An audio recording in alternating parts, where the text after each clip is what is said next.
Good morning बच्चों, कैसे हैं सब? बढ़िया। तो चलिए आज अपना एक नया टॉपिक स्टार्ट करते हैं। ठीक है, एब्जॉर्प्शन ऑफ फूड के बारे में। बात समझ आ रही है आपको? देखना टॉपिक क्या है, एब्जॉर्प्शन ऑफ फूड। ठीक है, कई बच्चों के मैसेज आते हैं, फोन आते हैं कि सर एब्जॉर्प्शन समझ नहीं आता है, एब्जॉर्प्शन ऑफ फूड जो डाइजेस्टिव सिस्टम का पार्ट है। बात समझ आ रही है? तो चलो सिंपल इसको आसान भाषा में समझाते हैं आपको। ठीक है, जो एब्जॉर्प्शन ऑफ फूड है इसको किस तरीके से पढ़ना है, पहले तो ये भी समझना पड़ेगा आपको ना, कि ये समझ लो पहले कि कौन कौन से ऑर्गन्स में एब्जॉर्प्शन होता है, किस किस मेथड से एब्जॉर्प्शन होता है। ये दो बातें तो आपको पहले नोटिस करनी पड़ेगी। आई बात समझ में? देखो ध्यान से सुनना। जैसे सबसे पहले हम लोग बात करते हैं कि जो मेथड है वो एब्जॉर्प्शन का कैसे कैसे है। बात समझ आ रही है? मेथड ऑफ, ठीक, एब्जॉर्प्शन ऑफ फूड। ठीक है, इस बात को याद रखना, जो फूड का एब्जॉर्प्शन उसका मेथड कौन कौन से हैं। ठीक है, तो सबसे पहला जो है इसको बोलते हैं पैसिव एब्जॉर्प्शन। बात समझ आ रही है? कोई प्रॉब्लम की बात नहीं। सेकंड जो हो गया ये हो गया एक्टिव एब्जॉर्प्शन, है ना। और जो थर्ड होता है इसको बोलते हैं फैसिलिटेटेड एब्जॉर्प्शन। अगर इस बात को समझ जाओगे तो आगे सारी बात समझ आएंगी। आई बात समझ में ना? ये हो गया फैसिलिटेटेड एब्जॉर्प्शन। थ्री टाइप से है।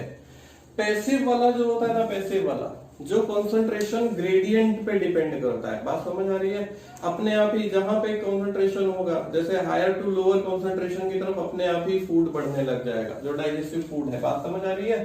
तो इस बात को याद रखना है, अकॉर्डिंग, ठीक, टू कंसंट्रेशन ग्रेडियंट। कोई प्रॉब्लम की बात नहीं है। ये कैसे होगा बच्चे? हायर टू लोअर कंसंट्रेशन, कोई प्रॉब्लम नहीं। देखो हायर से लोअर कंसंट्रेशन की तरफ जाएगा। बात समझ आ रही है? इसको सिंपल डिफ्यूजन भी बोल सकते हैं अपन। कंपेयर करने के लिए इसको किससे बोल सकते हैं? Simple diffusion. डिफ्यूज हो रहा है food, higher to lower concentration जा रही है। एग्जांपल अगर देखोगे तो इसमें आ जाएगा बच्चे अमाइनो एसिड्स, समझ आ गया। सेकंड इसमें आ जाएगा ग्लूकोज, जैसे मोनोसेक्राइड का एग्जांपल है ना ग्लूकोज। थर्ड इसमें इलेक्ट्रोलाइट्स आ जाएंगे, और इलेक्ट्रोलाइट्स में भी कौन आएगा? Like chloride ion. इस बात को याद रखना। इन तीन चीज का जो एब्जॉर्प्शन है वो कैसे होता है बच्चे? पैसिवली होता है। अमाइनो एसिड, ग्लूकोज और इलेक्ट्रोलाइट्स। इलेक्ट्रोलाइट्स में हम किसको मेनली देख रहे हैं? क्लोराइड आयंस को। क्लियर? एब्जॉर्प्शन अगर हम लोग एक्टिवली देखते हैं, बात समझ आ रही है, तो ये एक्टिव एब्जॉर्प्शन जो होता है ना, ये कंसंट्रेशन ग्रेडियंट के अपोजिट होता है। बात समझ आ रही है? और इसमें क्या लगती है? तो एनर्जी लग रही होती है। बात समझे बच्चों? Requires energy. समझे? कहीं पे भी लिखा हो एक्टिव, चाहे जूलॉजी हो चाहे बॉटनी हो, कहीं पे भी लिखा हो एक्टिव प्रोसेस, तो एक्टिव का मीन्स होता है ये कंसंट्रेशन ग्रेडियंट के अपोजिट हो रहा होता है। बात समझ आ रही है? और क्या चाहिए होता है बच्चे? एनर्जी चाहिए होती है against concentration gradient. Concentration gradient के अगेंस्ट होता है ये। ठीक है, एग्जाम्पल के बारे में अगर हम लोग बात करते हैं तो इसमें क्या आ जाएगा बच्चे? अमाइनो एसिड्स आ जाएंगे, समझे। साथ में इसमें क्या आ जाएगा? एक्टिव एब्जॉर्प्शन में ग्लूकोज आ जाएगा। कोई प्रॉब्लम की बात नहीं है। ठीक, अब हम लोग बात करते हैं फैसिलिटेटेड एब्जॉर्प्शन की। किसके बारे में बात हो रही है? फैसिलिटेटेड एब्जॉर्प्शन की। ठीक, ऐसा एब्जॉर्प्शन जिसमें फैसिलिटी चाहिए, किसी की फैसिलिटी चाहिए, डायरेक्ट एब्जॉर्ब नहीं होगा। इसको एब्जॉर्ब होने के लिए किसी ना किसी चीज की फैसिलिटी चाहिए, सुविधा चाहिए। कौन एब्जॉर्ब कराएगा इस वाले मेथड से? तो कोई एक कैरियर आयन होगा, जिससे फूड पड़ा होगा, वो कहेगा हम अपने आप नहीं जाएंगे। वो कहेगा नहीं जाओ जाओ वहां पे, कह रहा हम अपने आप नहीं जाएंगे जब तक कोई हमको लेके नहीं जाएगा। बात समझ गए? तो पक्की बात, किसी की ना किसी की क्या चाहिए होती है? फैसिलिटी चाहिए होती है। ये किसकी हेल्प से होगा? तो with the help of, ठीक है, कैरियर आयंस, ठीक, like sodium ion. Sodium ions वगैरह की हेल्प से होता है। एग्जांपल अगर इसमें देखोगे बेटा तो फ्रक्टोज होता है। मेन फ्रक्टोज इसी पे आ जाएगा। बात समझे? एफ से फैसिलिटेटेड है, एफ से क्या हो जाएगा? फ्रक्टोज। फ्रक्टोज तुम्हें याद हो गया। सेकंड इसका एग्जांपल क्या हो जाएगा? अमाइनो एसिड्स भी इस तरीके से होंगे एब्जॉर्ब। कोई प्रॉब्लम की बात मेरे ख्याल से नहीं है इतने में। ठीक है, बात को बहुत अच्छे से समझते जाओ जरा। मैंने क्या बोला है? पैसिव, जो कंसंट्रेशन ग्रेडियंट के अकॉर्डिंग होगा, ये तीन चीजों का एब्जॉर्प्शन होगा। एक्टिव, जिसमें क्या लग जाएगी? एनर्जी। नेक्स्ट फैसिलिटेटेड होगा। फैसिलिटेटेड का मीनिंग क्या होता है, जिसमें फैसिलिटी दी जाती है, किसी कैरियर आयन की हेल्प से होगा, जो कैरी करके ले जाएगा। बात समझे? अच्छा, एक चीज नोटिस करना आप लोग कि हर मेथड में अमाइनो एसिड देखो जरूर एब्जॉर्ब होता है। बात समझ गए? तो मतलब अपने बॉडी के लिए सबसे ज्यादा जरूरी क्या चीज है, अमाइनो एसिड। उसको हर तरीके से बॉडी में लाना होता है, समझे? दूसरा क्या जरूरी होता है, फिर सेकंड नंबर पे देखो ग्लूकोज। ग्लूकोज भी ऐसे एब्जॉर्ब हो रहा है। बात समझे? बाकी दोनों तीनों तरीके तुम समझ ही जाओगे। इस वाले में जो एक्टिव है ना, इसमें इलेक्ट्रोलाइट्स भी हो सकते हैं। इस इलेक्ट्रोलाइट्स में जैसे क्या हो जाएगा, लाइक सोडियम आयन, समझे? और इस वाले में क्या आ जाएगा, क्लोराइड है। तो अच्छे से समझना, जो अपने आप हो जाए, जिसमें एनर्जी लगे और जिसमें फैसिलिटी की जरूरत हो। अपने आप मतलब कैसे होगा, हायर टू लोअर कॉन्सेंट्रेशन। इस वाले में कैसे, एनर्जी लगेगी, एटीपी का इसमें इस्तेमाल किया जाएगा। और फैसिलिटेटेड में किसी आयन की क्या चाहिए होती है बच्चे, फैसिलिटी चाहिए होती है। मेरे ख्याल से इतना तुम लोग को समझ आ गया होगा, ठीक है? इसके बाद देखो फिर कौन कौन सी जगहों पे एब्जॉर्प्शन होता है। तो ये देखना है कौन कौन से लोकेशंस पे कौन कौन से फूड का एब्जॉर्प्शन होता है, ठीक है? एक डायग्राम से समझा देते हैं आपको, ठीक है? ये कोई पर्सन है, ये इसका हो गया बच्चे माउथ। तो सबसे पहले हम लोग बात करेंगे माउथ में किस चीज का एब्जॉर्प्शन होगा। तो माउथ में बेटा जो एब्जॉर्प्शन होता है ना, ये ड्रग्स वगैरह का होगा। कुछ दवाइयां ऐसी होती हैं जिनका एब्जॉर्प्शन होगा। कहां से होगा बच्चे, तो फ्रॉम म्यूकोसा ऑफ माउथ, आई बात समझ में, एंड बिलो टंग, समझ गए? जीभ के नीचे से भी एब्जॉर्प्शन होगा। किस चीज का एब्जॉर्प्शन होगा यहां से, तो एब्जॉर्प्शन ऑफ ड्रग्स, कुछ दवाइयां होती हैं। बात समझ आ रही है? नेक्स्ट हम लोग बात करते हैं माउथ के बाद फेरिंग्स। फेरिंग्स में किसी भी चीज का एब्जॉर्प्शन नहीं होता। फेरिंग्स के बाद आता है इसोफेगस, उसमें भी एब्जॉर्प्शन नहीं होता।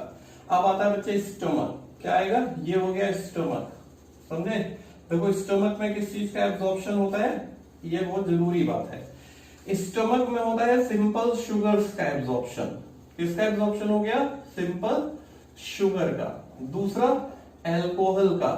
बात समझ आ रही है? और थर्ड किसका एब्जॉर्प्शन होगा यहाँ पर, तो वाटर का। इन दो तीन चीजों का एब्जॉर्प्शन होता है। किसका किसका बोला मैंने, सिंपल शुगर, एल्कोहल और वाटर। बात समझ आ रही है? आप एक बात नोटिस करना कि 99% चीजों का एब्जॉर्प्शन होगा। एब्जॉर्प्शन होने के बाद वो सब मत्था टेकने कहाँ जाएंगे, लिवर के पास। कहाँ जाएंगे मत्था टेकने, लिवर के पास। इस बात को याद रखना। फिर लिवर उनको भेजता है हर जगह पे।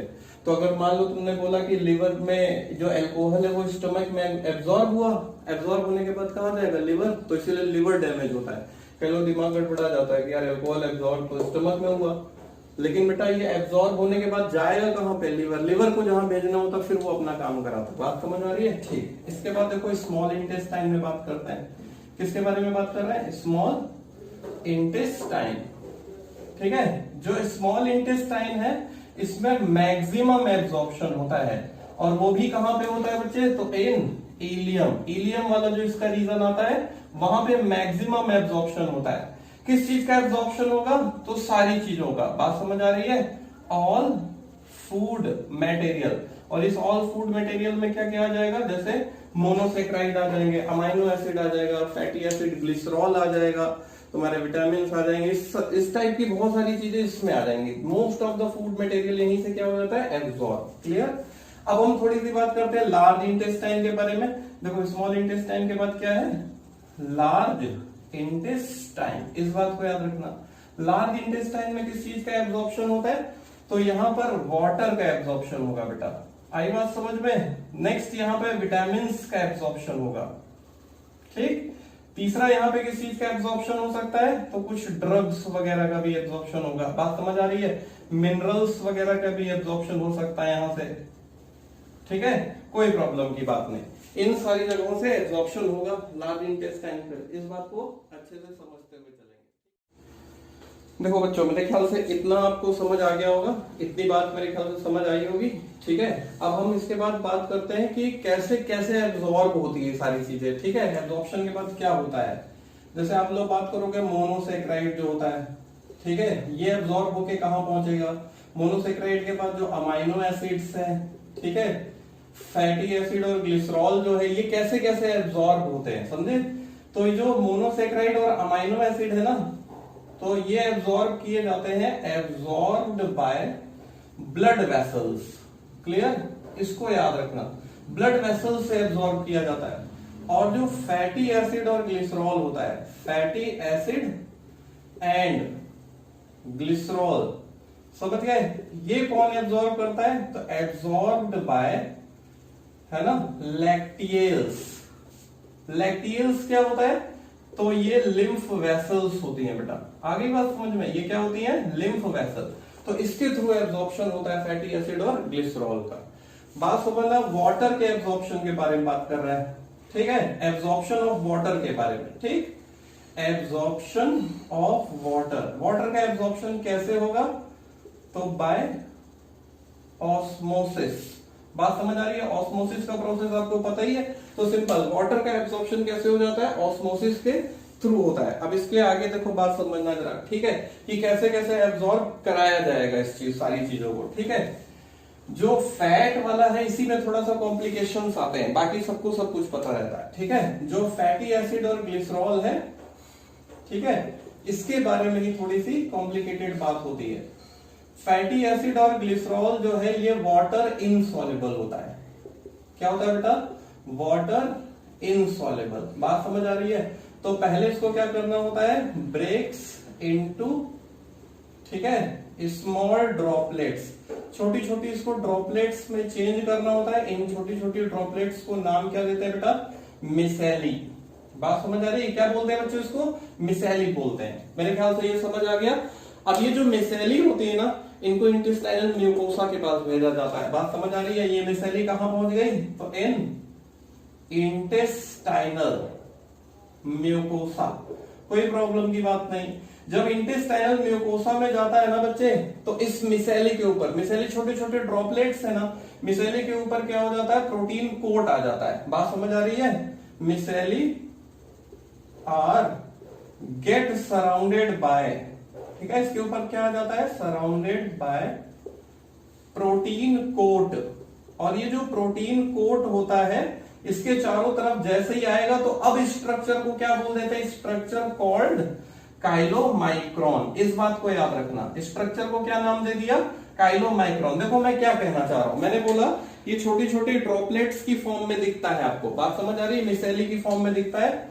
मिसेली के चारों तरफ क्या आ जाता है बच्चे? प्रोटीन का कोट आ जाता है, ऐसे करके। ये प्रोटीन कोट हो गया। स्ट्रक्चर का क्या नेम हो गया? काइलोमाइक्रोन। बात समझ आ रही है? जब ये काइलोमाइक्रोन बन जाता है तभी ये एब्जॉर्ब होगा। बात समझे? तो कहां एब्जॉर्ब होगा? ठीक है, एब्जॉर्ब्ड बाय लैक्टियल्स। मैंने बोला ना, फैट वगैरह जो है वो लैक्टियल में एब्जॉर्ब होता है। और ये लैक्टियल फाइनली किस में ओपन हो जाती है जाके? तो फाइनली, ठीक है, ओपन्स इनटू, ठीक है, वेन। इस बात को याद रखना, वेन का मतलब हो गया ब्लड वेसल्स में। तो कुल मिला के ये कहां पे होता है बच्चे? ब्लड वेसल्स में ही ओपन हो जाएगा ये भी। मतलब एक तरीके से ये कहने का है, पहले लैक्टियल में, फिर ये कहां पे एब्जॉर्ब होकर पहुंच जाएगा? ब्लड वेसल में। इनडायरेक्टली ब्लड में ही पहुंचना है सारा का सारा सामान। देखो इसको बच्चे हमें लर्न भी करना है। लर्न करने का क्या तरीका होता है? ठीक है, यही सबसे ज्यादा कॉम्प्लिकेटेड भी होता है। ठीक है, तो फैटी एसिड जो है, फैटी एसिड और ग्लिसरॉल, ये इसको पहले किस में ब्रेक किया गया है? मिसेली में। बात समझ आ रही है? और ये मिसेली पहुंचती कहां पे है? म्यूकोसा में। फैटी एसिड और ग्लिसरॉल को मिसेली में ब्रेक किया गया, मिसेली पहुंचता कहां पे है? म्यूकोसा में। इसके बाद बच्चे म्यूकोसा में जाने के बाद इसको काइलोमाइक्रोन में चेंज किया गया। काइलोमाइक्रोन के बाद क्या होता है बच्चे? इसको लैक्टियल से एब्जॉर्ब कर लिया जाता है। तो सिंपल सा लिखा है, एफएम चलाओ और अपने आप फैट का क्या हो जाएगा? एब्जॉर्प्शन हो जाएगा। एफएम चलाते ही क्या हो जाता है? फैट का एब्जॉर्प्शन हो जाएगा। ये क्लियर हो गया। आज का आपका टॉपिक क्या था? Absorption of food. मेरे ख्याल से समझ आया होगा। अगर वीडियो पसंद आया हो तो लाइक, शेयर और सब्सक्राइब करें। बाकी अगले बार कोई एक नए टॉपिक के साथ मिलेंगे हम लोग।